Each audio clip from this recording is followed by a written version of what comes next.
commence le 1er décembre 2018, lorsque les autorités canadiennes arrêtent la directrice financière de Huawei lors d'une escale à l'aéroport de Vancouver. Les États-Unis accusent Meng Wanzhou de fraude et complot pour contourner les sanctions imposées à l'Iran. Ils ont demandé au Canada son arrestation et son extradition.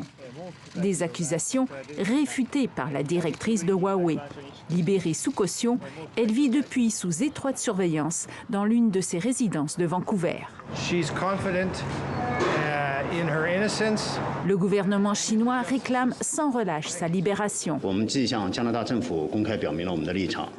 En représailles, Pékin a arrêté 2 Canadiens, un ex-diplomate et un consultant. La Chine a aussi limité les importations canadiennes de canola, porc et bœuf.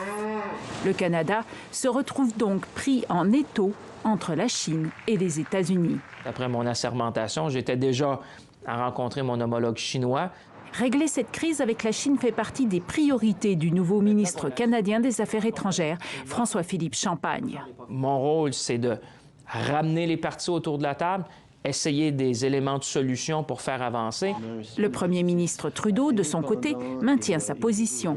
Le Canada devait respecter les ententes d'extradition qu'il a signées et le processus judiciaire doit rester indépendant du pouvoir politique. Non, je ne regrette pas d'avoir suivi une entente internationale qu'on avait signée. Nous, au Canada, on respecte la loi et on avait une entente d'extradition. La Cour suprême de la Colombie-Britannique doit maintenant répondre à la question: est-ce que les accusations portées contre Meng Wanzhou par les États-Unis constituent également un crime au Canada?